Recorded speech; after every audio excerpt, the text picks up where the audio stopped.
Hello guys, magandang araw. Nandito ako ngayon sa vacation sa disyerto. Yang nakikita nyo sa likod ko, mga camel yan. Dito nakikita ko yung camel na malalaki. Hindi lang sila pwede lapitan kasi humahabol sa tao. Ayan, ang ganda ng tanawin. Kaso sobrang init at malakas ang hangin kaya sobra-sobra yung buhok ko lumilipad.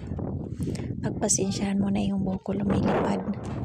Lahat kami dito naka-jacket kasi sobrang lamig.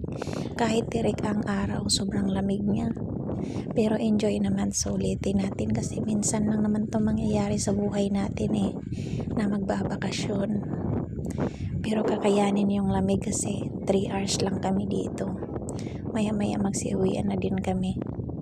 May mga baon din kaming pagkain kasi dito kami may dala kami mga sasakyan. Ayan ang camel. Ang ganda ng tanawin. Nakaka-refresh ng mind kapag nandito ka. Sarap pagmasdan. Minsan lang ako nakapunta dito. Ngayon lang din. Tingnan mo ang camel. Ang ganda niya. May puti, may black. Ayan. Nakasasakyan kami.